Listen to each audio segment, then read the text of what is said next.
Silchar news 24 এর আরেকটি নতুন ভিডিওতে আপনাদেরকে স্বাগতম জানাই। আজকের এই ভিডিওতে বিশেষ কয়েকটি গুরুত্বপূর্ণ খবর নিয়ে আসলাম। আজকের প্রথম খবরটি হলো রেশন কার্ডের লিস্টে নাম থাকা লোকেদের জন্য এসেছে একটি জরুরি খবর। 2024 সনের 1 জানুয়ারি থেকে একসাথে লাখ লাখ লোকেদের নাম রেশন কার্ডের লিস্টে থেকে কেটে দেওয়া হবে বলে জানানো হয়েছে। আপনাদেরও যদি রেশন কার্ডের লিস্টে নাম রয়েছে তাহলে 31 ডিসেম্বরের মধ্যে এই কাজ করে নিতে হবে, তাহলে রেশন কার্ডের লিস্টে থেকে নাম কেটে দেওয়া হবে বলে জানানো হয়েছে। কারণ হলো যে সকলের রেশন কার্ডের লিস্টে নাম রয়েছে তারা এখনো পর্যন্ত রেশন কার্ডের সঙ্গে আধার কার্ড লিংক করাননি, তাদের নাম রেশন কার্ডের লিস্টে থেকে কেটে দেওয়া হবে বলে খবর এসেছে। তাই আপনারা যদি এখনো পর্যন্ত রেশন কার্ডের সঙ্গে আধার কার্ড লিংক করেননি, শীঘ্রই রেশন কার্ডের সঙ্গে আধার কার্ড লিংক করে নিন। এরপর খবরটি হলো লাখ লাখ যুবক যুবতীদের জন্য এসেছে দারুণ সুখবর। 22 ডিসেম্বরেতে অনুষ্ঠিত হবে গুয়াহাটি খানাপাড়াতে মেগা জব মেলা। এই মেগা জব মেলার অধীনে রাজ্যের লাখ লাখ যুবক যুবতীদেরকে সরকারি চাকরি প্রদান করা হবে এবং বিভিন্ন বিভাগেতে দেওয়া হবে এই চাকরি। তার সাথে নিম্নতম শিক্ষাগত যোগ্যতা 8ম শ্রেণী উত্তীর্ণ হলেই লাভ করিবেন সরকারি চাকরি। 22 ডিসেম্বরেতে সকাল 9 ঘটিকা থেকে বিকাল 4 ঘটিকা পর্যন্ত অনুষ্ঠিত করা হবে মেগা জব মেলা।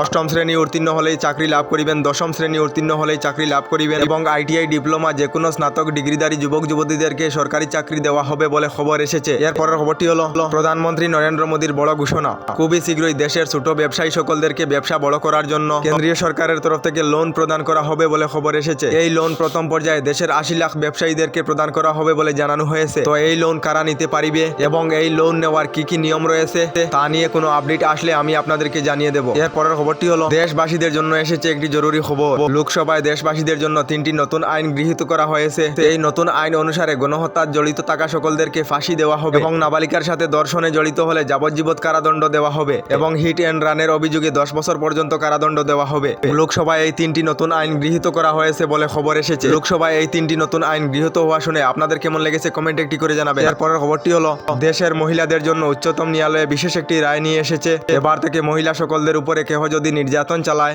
তাহলে দর্শক হয়ে দেখিতে পারিবে না অন্য লোকেরা। মহিলা নির্যাতনের দৃশ্য দেখিলে সঙ্গে সঙ্গে বিরোধিতা করিতে হবে আপনাদেরকে। মহিলা নির্যাতন করা দেখে চুপ হয়ে থাকা লোকেদেরকে সরকার প্রদান করিবে শাস্তি এবং বৃহৎ পরিমাণের জরিমানা দিতে হবে চুপ হয়ে থাকা দর্শকে। কর্ণাটক উচ্চতম ন্যায়ালয়ে বিশেষ নির্দেশ দিয়েছে বলে খবর এসেছে। এরপরের খবরটি হলো দিনে দিনে আমাদের ভারতে বিদ্যুতের অভাব হয়ে পড়েছে। কারণ হলো আমাদের ভারতে একটি রিসোর্সের দ্বারা বিদ্যুৎ উৎপন্ন করা হয়, কিন্তু অন্যান্য রাষ্ট্রগুলিতে বিভিন্ন রিসোর্সে বিদ্যুৎ উৎপন্ন করা হয়। ভারতে বিদ্যুৎ উৎপন্ন করা রিসোর্স কমে যাওয়ার ফলে ভারতে বিদ্যুতের অভাব হয়ে পড়েছে এবং গরমের দিনে বেশিরভাগ লোডশেডিং নিয়ে থাকে, যার কারণে 2024 সনে আপনাদের জন্য কেন্দ্রীয় সরকার বিশেষ একটি আঁচনি নিয়ে আসবে বলে খবর এসেছে। এই আঁচনির অধীনে আপনারা সাবসিডি সহ সোলার ক্রয় করিতে পারিবেন। এরপরের খবরটি হলো অনেক সংগ্রাম জয় করে বৃহৎ সফলতা লাভ করেছেন মোহাম্মদ শামি। অবশেষে ভারত সরকারের অর্জুন অ্যাওয়ার্ডে মনোনীত হয়েছেন মোহাম্মদ শামি। মোহাম্মদ শামিকে ভারত সরকারের তরফ থেকে অর্জুন অ্যাওয়ার্ড প্রদান করা হবে বলে খবর এসেছে। আমাদের ডেইলি খবরগুলি ভালো লাগলে আমাদের ভিডিওতে লাইক দিয়ে চ্যানেলটিকে সাবস্ক্রাইব করে নেবেন।